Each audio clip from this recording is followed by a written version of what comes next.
सभी भक्तों को सप्रेम साहिब बंदगी। कबीर दास जी का मूल ग्रंथ बीजक है। कबीर दास जी के बताए गए राह पर अगर मानव चले तो निश्चित रूप से उसे 84 लाख योनियों के आवागमन के चक्कर में नहीं पड़ना पड़ेगा। तो आइए कबीर दास जी के कुछ साखी अर्थ सहित सुनते हैं।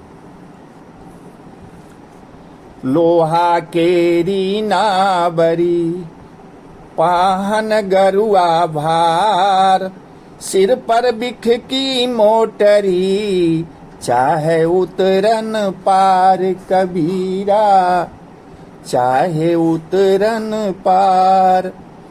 देहाभिमान के लोहे की नौका पर बैठ के अज्ञान जड़ता के भारी पत्थर उस पर लादकर तथा अपने सिर यानी कि मन पर वासना तृष्णा पाप पश्चा के विष की मोटरी उठाकर लोग भव सागर से पार उतरना चाहते हैं। यह असंभव है। कृष्ण समीपी पांडवा गले हिमालय जाए, लोहा को पारस मिले तो काहे को काई खाए। कबीरा काहे को काई खाए। भगवान श्री कृष्ण के समीप रहने वाले पांचों भाई पांडव श्री कृष्ण के आत्मारूढ़ होने के उपदेश पर स्थित न होने के कारण शोक से व्याकुल होकर हिमालय में जा गले। यदि लोहे को पारस का स्पर्श मिल जाए और लोहा सोना बन जाए तो उसे काई क्यों कर खा सकेगी। उसी तरह पांडवों को सत्य बोध मिल जाता तो वो क्यों शोकाकुल होकर हिमालय में गलते। कहने का तात्पर्य है कि महापुरुषों के समीप रहते हुए भी यदि पारस तुल उनके ज्ञान पर आरूढ़ नहीं हुआ जाता तो व्यक्ति लोहा का लोहा ही रह जाता है। अतः महत्वपूर्ण उनके समीप रहना नहीं है, महत्वपूर्ण उनके ज्ञान में स्थित होना है।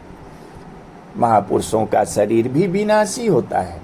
विनाशी शरीर के प्रेम को ही सब कुछ समझ लेने एवं उनके अविनाशी आत्मबोधक उपदेशों की उपेक्षा कर देने पर पूर्णता कदापि संभव नहीं है।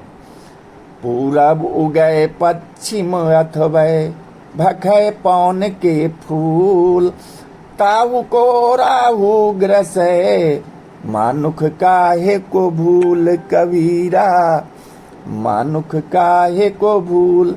जो प्रकाशमान सूर्य पूर्व में उदय होता है, पश्चिम में अस्त होता है और पवन द्वारा अपनी किरणों से सर्वरसों का शोषण करता है, उसे भी राहु ग्रस लेता है। ऐसे विनाशी सूर्य आदि की श्रद्धा में मनुष्य क्यों भूला अटका हुआ है। वह सत्यात्मबोध क्यों नहीं प्राप्त करता। अथवा जब महासामर्थ्य वाला सूर्य भी राहु का ग्रास बन जाता है तो फिर अल्प सामर्थ्य वाला मनुष्य अपनी मृत्यु को क्यों भुला रखा है। नैनन आगे मन बसे पलक पलक कर दौर, तीन लोक मन भूप है मन पूजा सब ठौर। कबीरा मन पूजा सब ठौर। जागृत अवस्था में मन नेत्रों के आगे बसता है और दृश्य जगत में पल पल दौड़ लगाता है। तीनों लोकों में मन राजा बनकर बैठा है। सभी ठिकानों में मन की पूजा हो रही है। तीनों लोकों के जीवों को नाच नचा देने वाला मन आंखों के आगे बसता है। अतः नेत्रों को शांत स्थिर वशीभूत करके सहज ही मन को बस में किया जा सकता है। इसलिए सदगुरु कबीर साहब ने कहा है कि आंखों पर ध्यान लगाइए। मन स्वार्थी आप रस बिखै लहर फहराए, मन के चलाए तन चले जाते सर्वस जाए। कबीरा जाते सर्वस जाए। मन अपने भोगों का स्वार्थी है।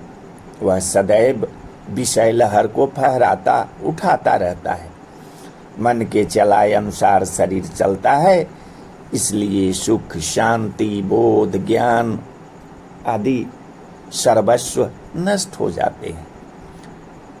कहने का अर्थ है कि मन अपने भोगों सुखों का स्वार्थी है। वह जीव का हित अहित सुख दुख नहीं देखता।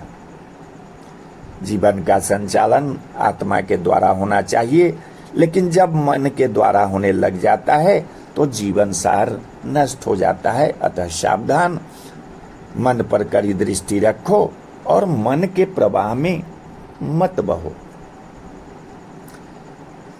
कैसी गति संसार की, ज्यों गाडर की ठाट, एक पराजो गार में सबे गार में जात। संसार की चाल कैसी है, जैसे भेड़ों की झुंड की होती है। यदि एक भेड़ गड्ढे में गिर जाता है तो सभी भेड़ देखा देखी करके गड्ढे में गिर जाते हैं, गड्ढे में चले जाते हैं। तो संसार की स्थिति जो है वो भेड़िया दशान की है। वह रहन सहन, खान पान, प्रचलन, व्यवहार से लेकर धर्म अध्यात्म तक में भीड़ का अनुसरण करने में विश्वास रखता है। भीड़ अक्सर सही दिशा में गमन नहीं करती। साधकों को भीड़ का नहीं, विवेक का अनुसरण करना चाहिए।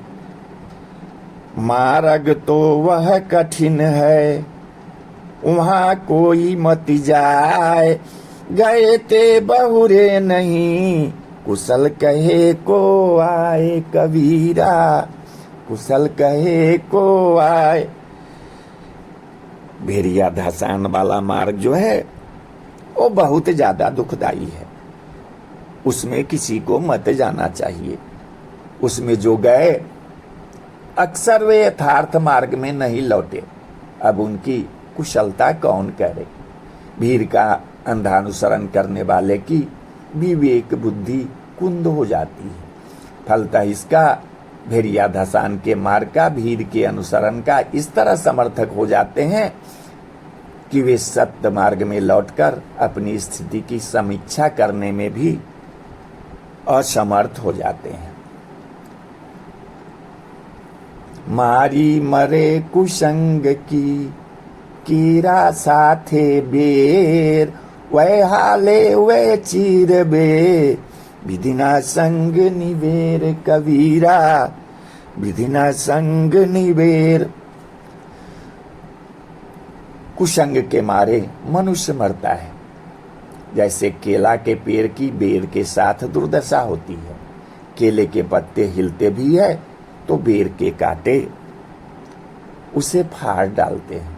अतः हे मनुष्य, तू कुसंग का युक्ति पूर्वक त्याग कर। केरा तब ही न चेतिया, जब ढिग लागी बेर, अब के चेते का भया, जो काटन लिन्ना घेर कबीरा, काटन लिन्ना घेर। केला उस समय नहीं चेता जब बेर का पेड़ उसके निकट लग रहा था। अब चेतने से क्या होगा जब कांटों ने उसे घेर लिया। मनुष्य को उसी समय सावधान होना चाहिए जब दुष्ट व्यक्ति नजदीकी बना रहे हो।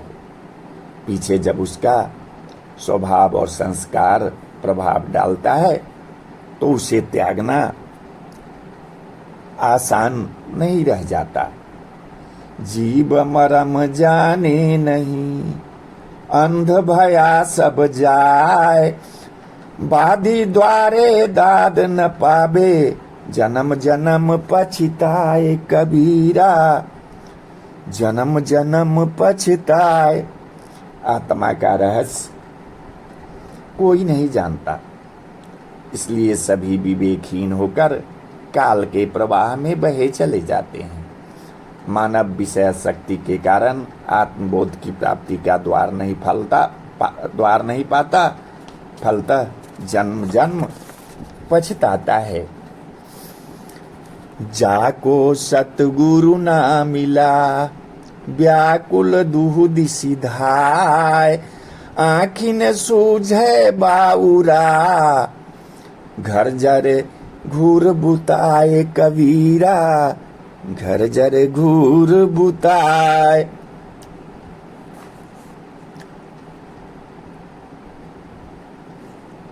जिसको सद्गुरु नहीं मिले वह सुख शांति के लिए व्याकुल होकर दसों दिशाओं, स्त्री पुत्र धन घर मान प्रतिष्ठा तीर्थ व्रत कुरान पुराण आदि में दौड़ता रहता है। विवेक की आंखें न रहने के कारण पागलों को सत्य असत्य कुछ दिखता नहीं। इससे जीवात्मा रूपी घर को अज्ञान अविद्या आवागमन की अग्नि में जलती छोड़कर मन इंद्रियादि रूप घूरों को शांत सुखी करना चाहता है। कहने का तात्पर्य है कि व्यक्ति अपने मैं की पहचान विस्मृत कर गया है और शरीर को मैं मानकर उसके पीछे पागल हो गया है। इसलिए वह अपने में आत्मा के उद्धार कल्याण सुख की उपेक्षा कर कूरे तुल्य शरीर इंद्रियों को सुखी करने के उद्योग में रत रहता है। ए मानव, जन्म के पूर्व भी तुम शरीर रहित थे और मृत्यु के बाद भी शरीर रहित हो जाओगे। तू सद्गुरु की शरण में जाकर अपने शरीर रहित स्वरूप को पहचान। साहिब बंदगी साहिब बंदगी साहिब बंदगी।